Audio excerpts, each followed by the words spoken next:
pwedeng magsabi na you're ready for this. No, wala. And there are no words really to console anyone who lost a loved one. You know, I'm a pastor and I'm, when you do something na lagi, when you always do something as a part of your job, as part of your calling, sometimes you can say na you get used to it, di ba? Parang sanay ka na.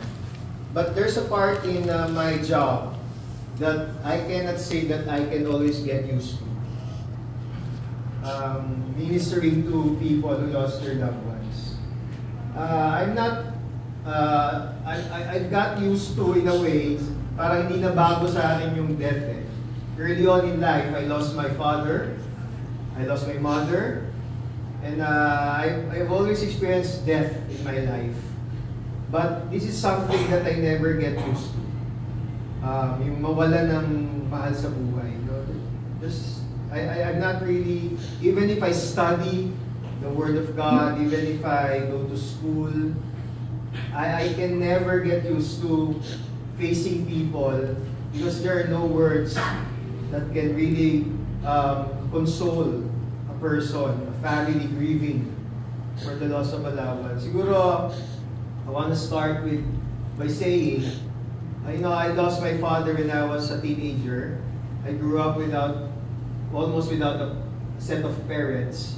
Practically grew up by myself and with the help of some relatives. There's something about grieving that you need to understand. You will never get over grieving. We need to accept that. We need to accept that hindi mo pwede sabihin mag-leave ka ng isang linggo and then after 7 days, okay ka na. I'm okay, boss. Leaving na. That's a lifetime of managing the sadness.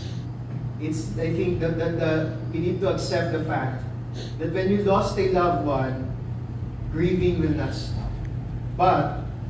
But we need to manage it in a way that you have a certain kind of peace to help you cope with the loss. I'm a grown man. I'm an old man. Hindi ko masyado matanda, but I'm old enough. I have 5 children. I'm married. And I lost my father when I was young. And up until sometimes, I still catch myself crying. Because I miss my father. So, don't be too hard on yourself. Don't expect na you will not cry. Cry. Okay lang yun.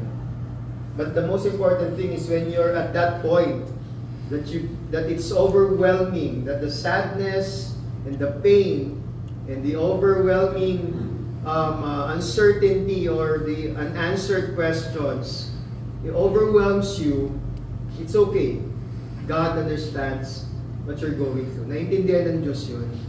Hindi siya bulag sa mga iyak natin, hindi siya bingi sa mga hinaing natin, at hindi rin maikli ang kamay ng Diyos para iligtas siya tayo. We need to understand that despite all the pain and sufferings and all of these tragedies that people experience in the world, there's a God that we can call Father. Meron tayong Diyos na nakakaintindi at nauunawaan ang lahat ng mga pinagdaraanan natin. That's why we can always say we have hope in the Lord. No? I heard of a story of a person, a famous person who was traveling, and sa train ride niya, nilapitan siya ng konduktor. Sabi ng konduktor sa kanya, "Sir, I just need to inspect your ticket." And then the man, who is a famous man, is a known person, was looking for his ticket. Unfortunately, hindi niya makita yung ticket niya. So the train inspector, sabi niya, "Sir, it's okay. You are known, and you are a very successful person, and we know you. So I trust you. Don't worry, sir. No problem. I believe you have the ticket." So the train inspector left him, And after a few moments, nilingon niya uli yung famous person, is a very successful person. And he looked back and sabi niya, nakita niya, hinahanap pa rin ng mama yung ticket. So he went back and told the person, "Sir, you don't have to look for your ticket because I know you. You're a very known person and you are very successful. So I trust you." Sabi ng mama, "You don't understand. I need to find my ticket." "No, it's okay, sir. Even if you don't have your ticket, it's okay. I trust you. You're a very successful person." "No, I need to find my ticket." "Why?" "Because I don't know where I'm going. I need to find it. Because that's where my destination is printed." I want to remind everyone that even if in our successes in life, it's important to know where are we going. Because death comes without an announcement. No one can predict his or own death unless of course you do it your own way. But we cannot know when. Sabi ni Mark Twain, the two most important days in your life is the day you were born and the day you found out why. Bakit ka ba pinanganak sa mundo? Ano bang purpose ng buhay natin sa lupa? Ano ba ang dahilan? Bakit nga ba ako naririto? Bakit ba pinanganak si Lloyd? That he allowed Lloyd to live this long. And what's the purpose of it all? There are questions in life that we cannot answer today, in our lifetime. But there are so many assurances from God. Sometimes we are so consumed by the things we do not know that we fail to see and be reminded of the most important things that we must know, that God is reminding us. With all the pains and sufferings, as I mentioned, minsan nakakalimutan natin na meron din pong joy, meron din pong peace, meron din pong love, meron din pong mercy, meron din pong grace, and most importantly, meron din pong salvation na ibinibigay ang Diyos. As I mentioned, I grew up, we are 5 in the family, 5 siblings. I'm the only boy. I have 4 sisters younger than me. I have an ate. We are 5. We are orphans. And I don't really understand why my father had to die when we were young. I was about to enter college and I don't have a parent to support me. Praise God, napakapasa po ako sa isang university that I became a scholar. If not for that privilege that the government gave me, I don't know. But again, no one can prepare us other than the fact that God has already prepared something good for all of us. We just have to trust Him every day of our lives. The question is, how do we view life? Ano ba tingin natin sa buhay? Kasama po itong mga tanong na ito, ano po ang mga pananaw natin patungkol sa Diyos, sa nagbigay ng buhay? Ano ba yung pananaw natin patungkol sa future? Ano ba pananaw natin patungkol sa death? In Hebrews 9:27, the Bible said, "It is appointed for man to die once, and after that comes judgment." All of us will die. All of us will face judgment. There are 3 things that we need to answer sa buhay natin while we are still alive. Where is my life heading? And how do I get there? And how can I be sure that I'm really going there? While we're still alive, we need to answer the question, saan ba ako pupunta pagkatapos ang buhay ko sa lupa? Makakapunta ba ako ron? How sure am I that I can reach that destination that God has prepared for me? Remember, the reality of heaven and hell is true. Totoo po yun. God is not writing a fictitious story when He said that heaven is real and hell is also real. And remember this, hindi po kinlain ng Diyos ang impyerno para sa tao. He created that place of torment not for people. He created it for the devil. We are God's creation in His image and in His likeness. Genesis chapter 1 verse 27. He created them male and female. Male and female, He created them. In the previous verse, He created man in His own image and likeness. Inrate po tayo ng Lord with that intent to be like Him in His holiness. Inrate niya tayo sanctified. He created us as His children. But the most important thing again to be reminded is that when He created us, ginawa niya tayo because He desires people to be loved. Mahal po tayo ng Diyos. In John 3:16 He said, "For God so loved the world that He gave His one and only Son, that whoever believes in Him shall not perish but have eternal life." Most of us know that verse, right? If you know that verse, you actually know the Bible already in its summary. John 3:16 is the summary of all Bible. Why? It started with God. For God. God created everything. He loves you and me. It starts there. Mahal tayo ng Diyos. Sometimes we tend to forget how much He loves us, no? Lalo na pag may problema tayo. So especially to those sa naiwan, don't ever forget that God loves you. That He's not angry, at hindi ka niya pinaparusahan, at hindi ka niya pinapahirapan. God never want any one of His children to go through the pain of suffering and death. It's not part of the plan, but it's there already. Because why? God loves us. He said, "For God so loved the world that He gave." The expression, the greatest verse about love is in that part of the Bible, doon sa John 3:16. Pero meron pa po. In Romans 5:8 it says, "But God demonstrated His own love for us." That's how He demonstrated His love. That while we were still sinners, Christ died for us. Na-imagine niyo po ba yun? Habang nasa kasalanan tayo, hindi niya hinintay na mamahalin ko to pag nagbago na to. Mamahalin kong tao na to pagka okay na siya. You know, a lot of people doesn't go to God. Why? They feel like they are not worthy of God's love. Where in fact, it's the opposite. That's why God sent His Son. Because a lot of people doesn't love God. Kaya pinadala niya yung anak niya para magkatawang tao, para malaman ng lahat ng tao kasama tayo na mahal tayo ng Diyos. Nagkatawang tao siya, pinanganak siya, kagaya natin. Umiyak siya, nung namatay si Lazarus, Jesus wept. That's the shortest verse in the Bible, right? He wept.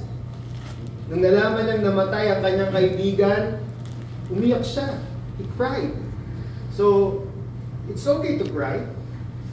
But remember that in your moments of crying, God sees that. He loves you. He loves us. He is grieving. Actually, whenever a person is lost. So, God loves us. He demonstrated it by sending Jesus Christ on the cross. And He said, "Whoever believes in Him." Sino po ang sumampalataya sa Kanya? Sino man ang sumampalataya sa Kanya ay hindi mapapahamak at magkakaroon ng buhay na walang hanggan. Again, there will be no words to console a grieving parent, a grieving brother, a grieving relative, but we can only find hope in the promises of God. In fact, I cannot say anything that will comfort the families. Wala po. I cannot. I will never understand that. It's unique to the person. How he experiences or she experiences the pain, the grief of losing a loved one is unique to that person. But we go back to who God is. Kailangan maintindihan natin na sa gitna po ng pagkawala ng ating mga mahal sa buhay, hindi po nawawala ang pag-ibig ng Diyos. Kaya natin laging puntahan, alalahanin na mahal tayo ng Diyos. You know, death, by the way, is not the end. Hindi po siya cessation or pagkawala na ng buhay. In the Bible, dead Christians were described as asleep, tulog. Kasi po bakit po? All of us were created for eternity. Our physical bodies will decay. Mabubulok, magiging abo. From dust, we came from dust, we will return. But our soul, our spirit will live on. The only question is, I will go back to my first question, do you know where you are going? At kung alam nyo, makakasiguro ba tayo na makakarating tayo ron? I'll go back to the verse, whoever believes in Him. Whoever sa Tagalog, sino man. Tama po ba? Kahit sino man. Parang sabi nga po ni Ray Valera, mahal kita, maging sino ka man. Tama ba? Di ba? Sikat na kanta. No? Naalala ko, magaling kasi kumanta to si Lloyd. No, sa church po, kami magkakasama yan, si Luke, no, nung baby pa to si Luke, kinakarga ko pa to si Luke ngayon, no, ngayon ako kakagayin ng ito ni Luke. Hindi ko na nakilala si Luke, no, laki mo na Luke. No, so anyway, kami tatlo, nagtitrio kami niyan, habang nagigitara ako, si Lloyd kumakanta. I'm looking for that video eh. Meron ka bang video nun? Meron pa kayo nun? Hinahanap ko eh. I'm looking for our pictures. Marami kaming video ni Lloyd. No, minsan nagdadrive ako, paalis na ako from church, then mauuna ako sa kanila, haharang yan sa kotse, to sasayaw yan sa gitna ng kalsada. You know, ganyan yan si Lloyd eh. And then, you know, our service in Soledad sa Saddleback starts at about 9 a.m. Pero we have to get our stuff, yung mga drum set. Si Lloyd po, kasama kong magbuhat, minsan si Luis, pag maaga nagising. Kasama ko yan, no? Diba, dito? So, kaya si Lloyd, yun ang kasama ko lagi. At hindi malapit yung pupuntahan namin, ha? Pupunta pa kami ng Silang. Kasi nandun po yung stock room po ng mga gamit namin. No, we will drive. At hindi madali, kasi aakyatin namin sa stock room yung mga kahon. So, meron kami mga 10 kahon ng gamit, ng mga paraphernalia namin sa youth service. And naalala ko ang comment sa akin ni Lloyd kasi yung paakyat ng Tagaytay, minsan matarik. Then you have to titimplayin mo. Ang sasakyan ko po nun, yung lumang Tamaraw FX. No? So, hangang-hanga si Lloyd sa akin. Sabi niya, Pastor, taling mo naman, paano mo na babalansin? Kasi nakatirig kami ganyan, tapos nakapremera, hindi na mamatay. Paakyat kami ng Silang. So naalala ko yung mga ganung moments namin ni Lloyd na nag-enjoy siya, nag-enjoy kami, we are serving together. And you know, all of those good memories we live on. But again, the question is, you know, I'm sure, you know, I can say with conviction that I will see Lloyd in heaven. That's my comfort. That's my comfort. Wag naman sana agad. Ang prayer ko, wag po muna, Lord. Wag muna, Lord. No, Luis, wag muna, ha? Tita Arlene, wag muna. Now but the comfort is this: I will see Lloyd in heaven. Now the question is, will you be there? Can you be sure that you will be there too? The answer is yes. Yes, if you will believe. Because the Bible is clear, whoever believes in Him shall not perish. The word perish in the original language when it was written is is that separation from God. Pagkawalay sa Diyos. Tandaan niyo po, dalawa lang po ang klase ng eternity that all of us can go to. An eternity with God and an eternity without God. That's the truth. I'm not making it up. It's the truth that comes from the Word of God. It's appointed for us to die once. And after that comes judgment. I heard the pastor said, born once, die twice. Born twice, die once. Why born twice and die once? Because in the Bible it says, we're appointed to die once. And after that comes judgment. But we have to be born twice. Why? Physically, we were born. We have our birthdays, right? But remember the story of Nicodemus, the Pharisee, sa John chapter 3? Sa John chapter 3, Nicodemus went to Jesus by night. He's a religious person, an intelligent man, and he went to Jesus one night and asked Jesus, Jesus, how can a person enter the kingdom of God? In essence, he's saying, paano makakarating sa eternity ang isang tao?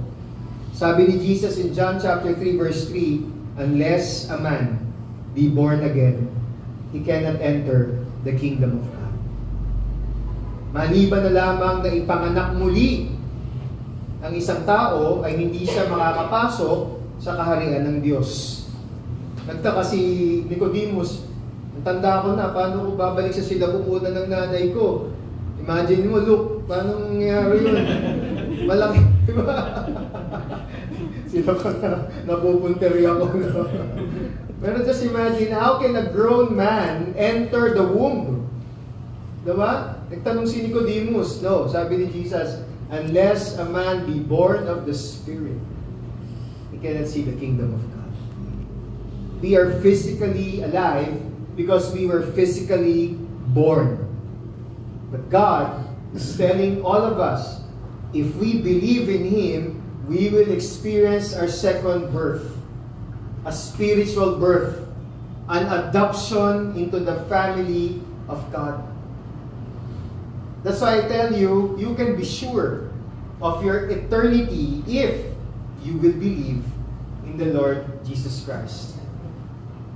Salvation is not brought about by the good things that we do on earth. Tandaan niyo po, hindi po tayo mamahalin ng Diyos dahil mabait tayo. In fact, it could be the reverse. Mahal ka niya kahit ano pa yung nakaraan mo. Mahal ka niya kahit pag-aanong kadilim ang nakaraan natin. Mahal niya tayo kahit na sabihin natin marami tayong sikreto na hindi natin ma-share basta-basta sa tao. It doesn't matter. The important thing is God loves you and me. Period. Why? And it's not because we are part of a church. You know, God can save us or wants to save us not because I'm part of a church. Not because I'm doing good works. God loves you if you will. Period. Wala nang tanong. If, but we must put our faith in Him. Whoever believes in Him. In Ephesians chapter 2 verse 8 to 9 it says, for by grace you have been saved through faith, not by works. It is a gift from God. It is from God, so that no one can boast. Ibig sabihin po, ang ating kaligtasan ay regalo mula sa Diyos. Ang tanong lang po sa atin ngayong gabing ito, and I want to ask you this question, tatanggapin niyo po ba yung regalo ng Diyos?